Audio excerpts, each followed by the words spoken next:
In the meantime, while we're waiting for gasoline prices to go down, we are allowing Americans who live near our border to fill up their vehicles with gasoline on the Mexican side at lower prices. Oh, that's good. Go to Mexico, get your gas. That was Mexican President López Obrador yesterday, inviting Americans into Mexico to buy gasoline during his meeting with President Biden. López Obrador also telling Biden to, quote, regularize migrants in the United States, and that if he increases work visas, Biden could avoid a labor shortage. Joining us right now is Texas Congressman August Pfluger. He's a member of the Foreign Affairs and Homeland Security Committees. Congressman, it's great to see you this morning. Thanks so much for being here. What's your reaction to the president of Mexico's comments there yesterday at the White House?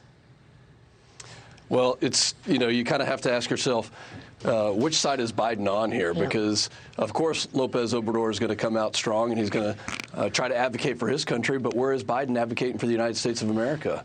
And the meeting should have been about the USMCA agreement we have. It should have been about the enforcement.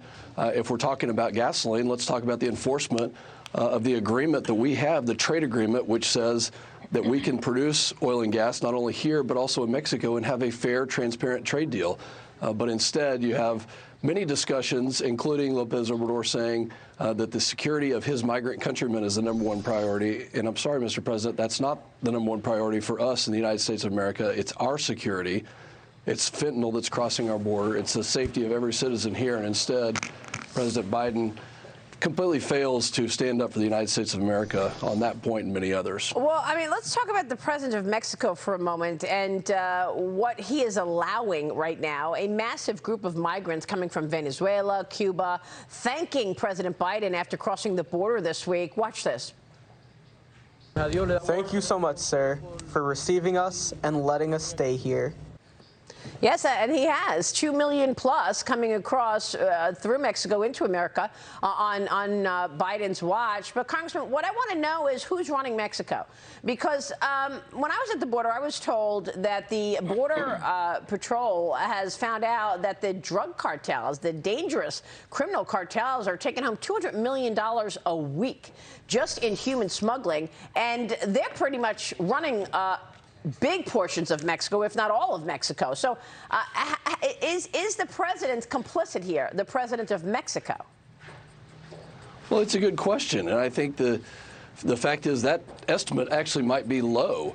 When you look at the amount of money, it's probably in the billions that are going into these cartels that are being used by the cartels to get their way, to have these lanes. I mean, fentanyl is crossing our border at an alarming rate.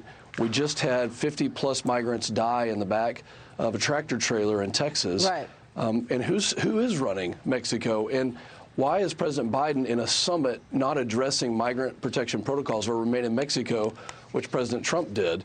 I mean, these are all the questions that when you have a neighbor, you want your neighbor to abide by the rules, and you want them to be strong to stand up to organizations like organized crime or the cartels and others that are creating chaos, and instead they're doing just the opposite. Yeah. Here's James Freeman from the Wall Street Journal. Congressman.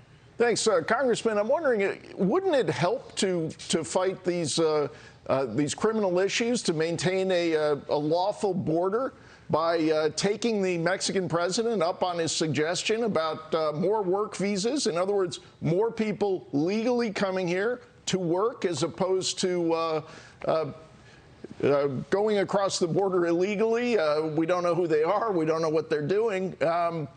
This term regularizing, isn't there something to be said here for making it a lawful process that allows more commerce to flow across that border? Well, certainly we want it to be done lawfully. We want it to be done legally. We have plenty of labor needs here in our country. I think we can get to that point. But first and foremost, we need the President of the United States to go into a summit with López Obrador, the president of Mexico, yep, and be strong on security. And you can't do anything until that. But yes, I think we do want that legal, lawful, transparent method of business to be done when it comes to work visas and other programs. Yep. Congressman, let's talk a bit about the business in the House this week. The House is voting on a defense bill. Where does that stand? And what else gets done before the end of the summer? Well, we are going to vote on a defense bill, and I don't think anything is more important in our country right now I perceive, and after having 2 decades plus in the military, that we really are approaching a hollow force. We need to recapitalize. There's a 4.6% pay raise for our troops. That's much needed, especially with inflation absolutely skyrocketing and through the roof. There's a lot of Republican wins in this defense bill, but the threat is China. We obviously see the threat as Russia invading Ukraine. We have to be strong, and it's time for us to recapitalize our force, to face the emerging threats of those 2 countries that I just mentioned, and also the possibility that there's many other organizations around the world and nation states around the world that want to see us weaker. So this is extremely important, and I think we have a lot of Republican wins to get this on the right track. Yeah, well, it starts from the top, so we'll see if President Biden is in on that, keeping China contained. Congressman, it's good to see you. Thanks very much, sir. And thank you for your service. August Pfluger joining